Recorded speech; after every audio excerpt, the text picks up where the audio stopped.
Hey guys, Mike here from Lunch Money Comics. Today I'm at Rietta Flea Market in Hubbardston, Massachusetts. Let's go find some comic books. You're on, right? Yes, sir. You're on.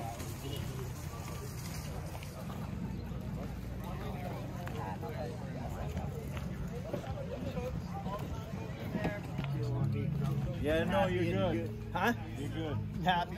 But if it's true or not, I don't know. And the way you were described by the lady, I didn't know. You know what my dream would be? I'm going to Maine, Oklahoma, buy like 10 old farms together, take everything down, build a biggest log cabin, and they're off. Hey, have a good one. You too.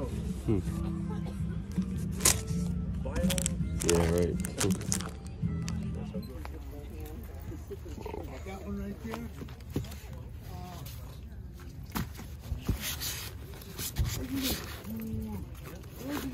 It's so clean. This one came with it. This one, when I bought it, yeah, there's 30 pieces. So that's 30 on I want 40 bucks for both of them. All right, and what about this one here? That is going to be 35. Okay, you hold. Yeah.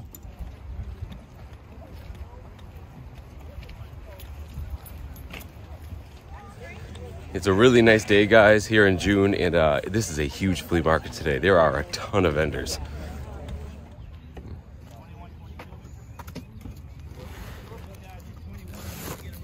Why don't you get in the comic books? Pretty cheap. Oh, Lunch Money Comics. Yeah, I know you. Yeah, yeah. 35 for the Eagles, the rounds 30.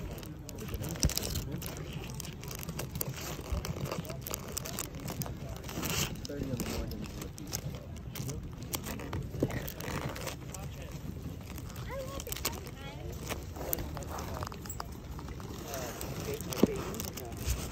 It doesn't have to be a big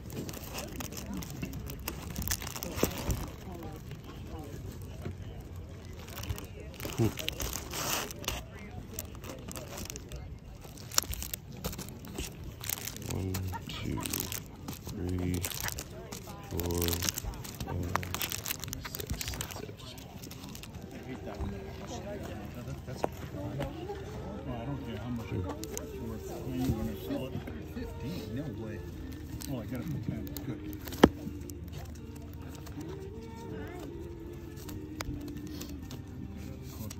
Cold blood. Al, I bought the CDs anyway. I'll go down to 25 if you're willing to pay that much money for them.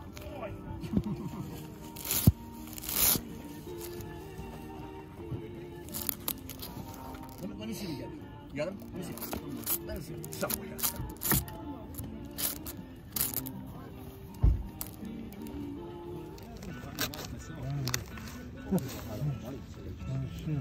So open. That's so Rod. Who are you? Hey, who? Who are you? Who are you?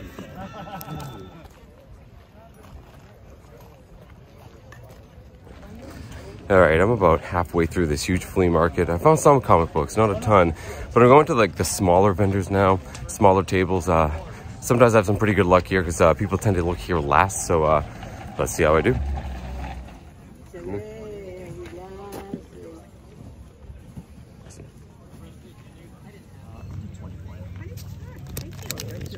How about together? All right. You too.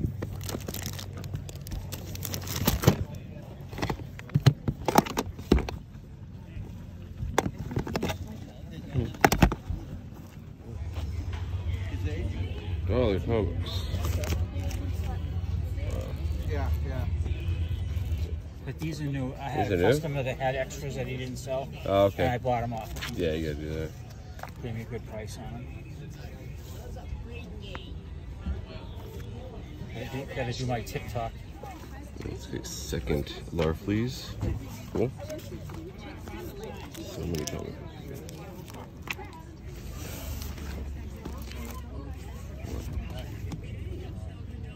Extreme.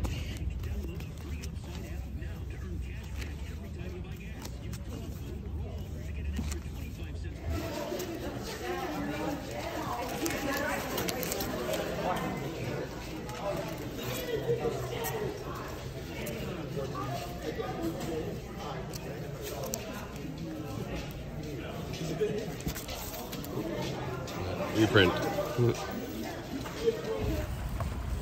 Okay guys, today was a real big flea market. It's a beautiful day, so there was a lot of stuff, and I definitely got some pretty good deals. So let's go home and I'll show you guys what I found.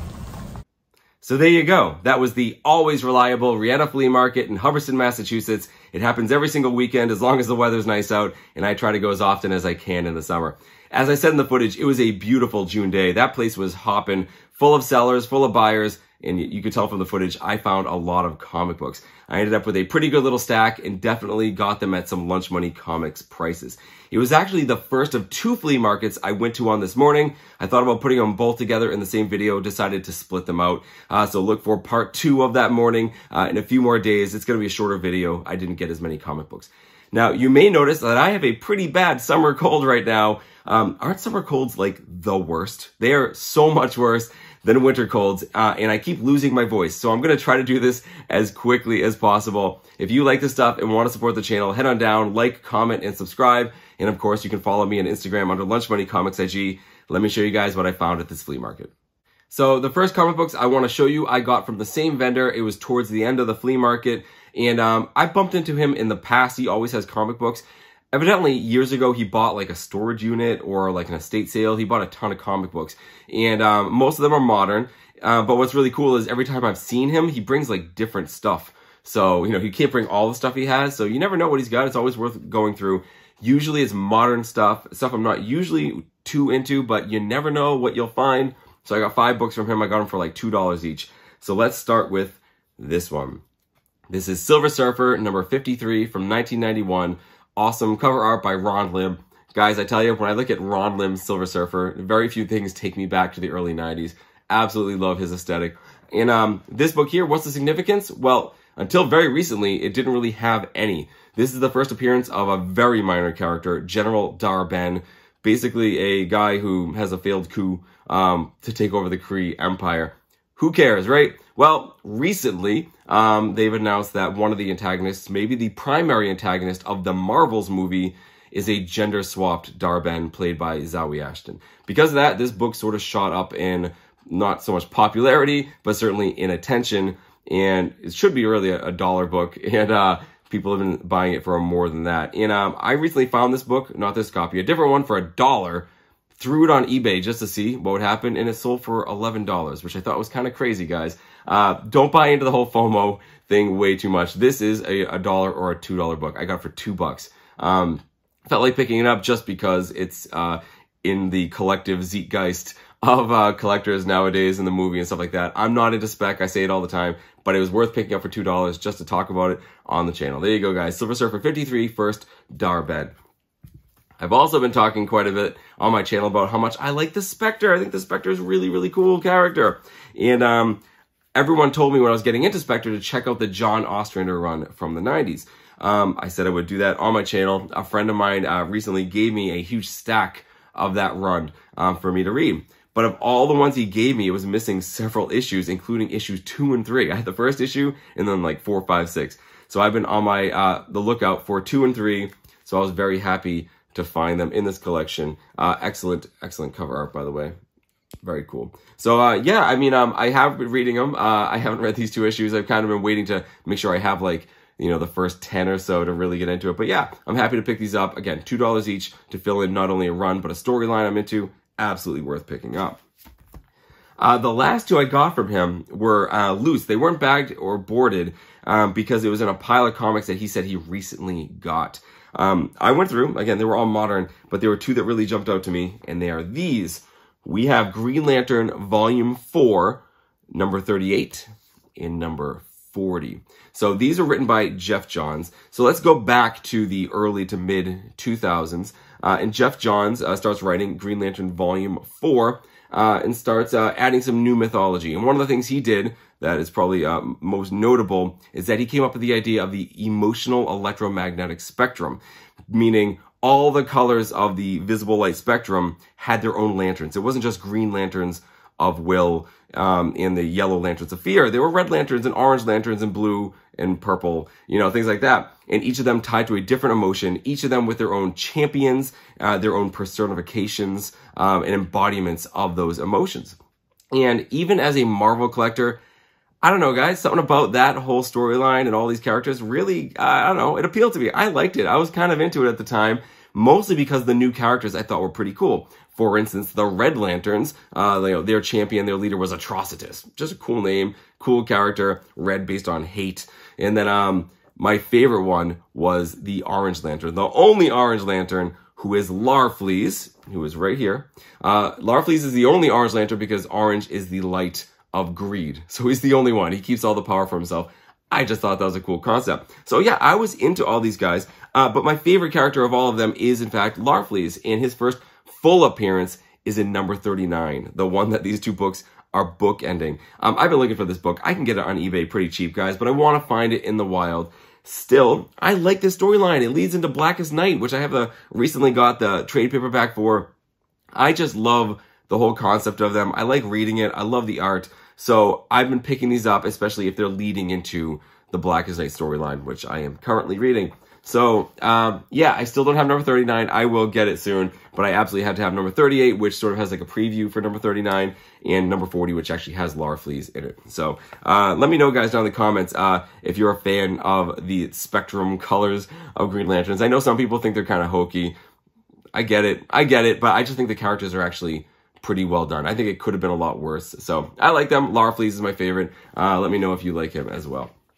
So these next two comic books I got from a vendor who didn't have a ton of comic books, but what really struck me was the condition of his books. They were excellent, and that's not something you usually see at flea markets. But because of that, they were sort of priced appropriately. They were pretty much right at retail, which is fine. People freak out and they get mad when they don't see like really cheap prices at flea markets.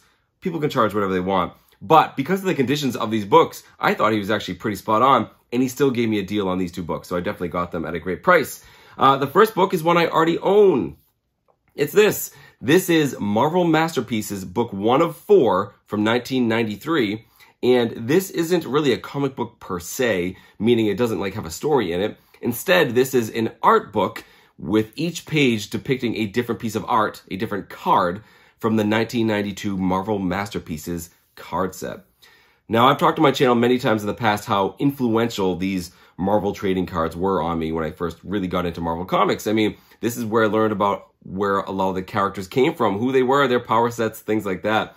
And among all the card sets that were out there, guys, the Marvel Masterpieces were the best, right? They were the best quality. I thought they had the best art. And the first series was done entirely by Joe Jusko. So, as a companion piece to the card sets, Marvel put out these comic books. Like I said, so there were 4 comics they put out for that first set.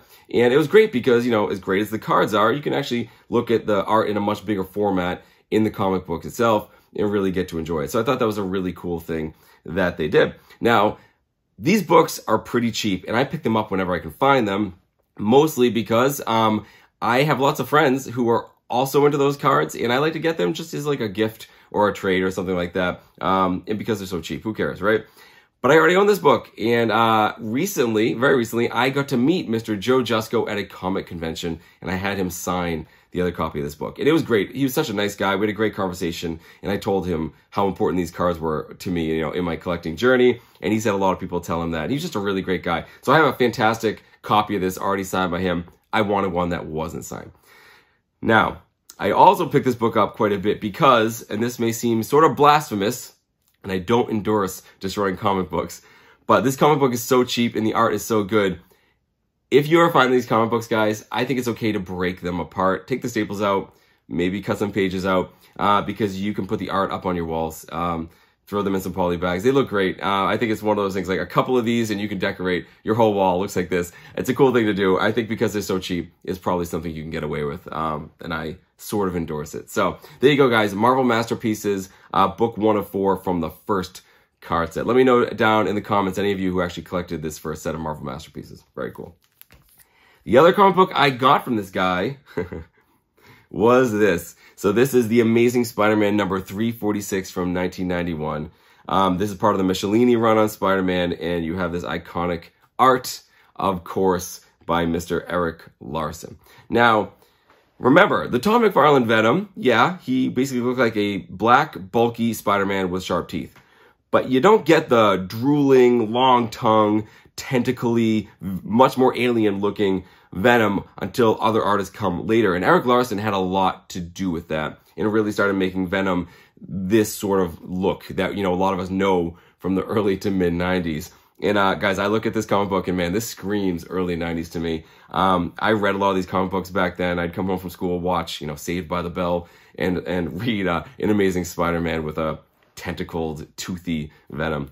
So I look at these and I go way back in time. And amongst all of Erik Larsen's work, guys, this is one of my favorite covers, one of his most iconic. Now, I've owned this book in the past and I've subsequently parted with it. So I was very happy to find another copy of it in very high grade. I think it looks absolutely awesome and I'm very happy to add it back into my collection. Let me know if you guys like this cover. I think it's pretty great with a reflection of Spider-Man. Just a great cover. Cool. Oh, so both of these together, originally he had like 10 and 5, and he gave them both to me for $10. So pretty good deal. $10 for both. Absolutely worth picking that up.